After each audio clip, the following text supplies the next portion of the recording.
Mga kapuso, update po tayo sa dalawang bagyo sa loob at labas ng Philippine Area of Responsibility. Ang bagyong Francisco na huling nakita sa layong 320 kilometers east-northeast ng Itbayat, Batanes, patuloy pong paghina kumpara nitong mga nakalipas na araw. Gayunman, nakataas pa rin ang wind signal number 1 sa Batanes, northeastern portion ng Cagayan kasama ang Babuyan Islands.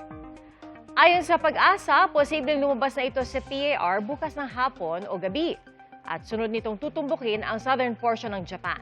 Pero bukas ng gabi, inaasahang ang pagpasok naman ng isa pang bagyo. Ang tropical storm na may international name na Higos, pa-west-northwest ang kilos sa bilis na 20 kilometers per hour. At kapag natuloy ang pagpasok nito sa PAR, tatawagin ito sa local name na Gardo. Mababa ang tsansa nito mag-landfall at agad ding lalabas ng PAR sa Biyernes. Bukod po sa epekto ng bagyong Francisco, magpapaulan din ang pinalalakas nitong habagat at localized thunderstorms.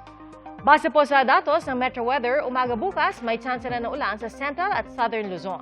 At mas marami nang uulanin sa hapon, kasama na rin dyan ang Northern Luzon, Bicol Region, Samar at Leyte Provinces, iba pang bahagi ng Visayas at Mindanao.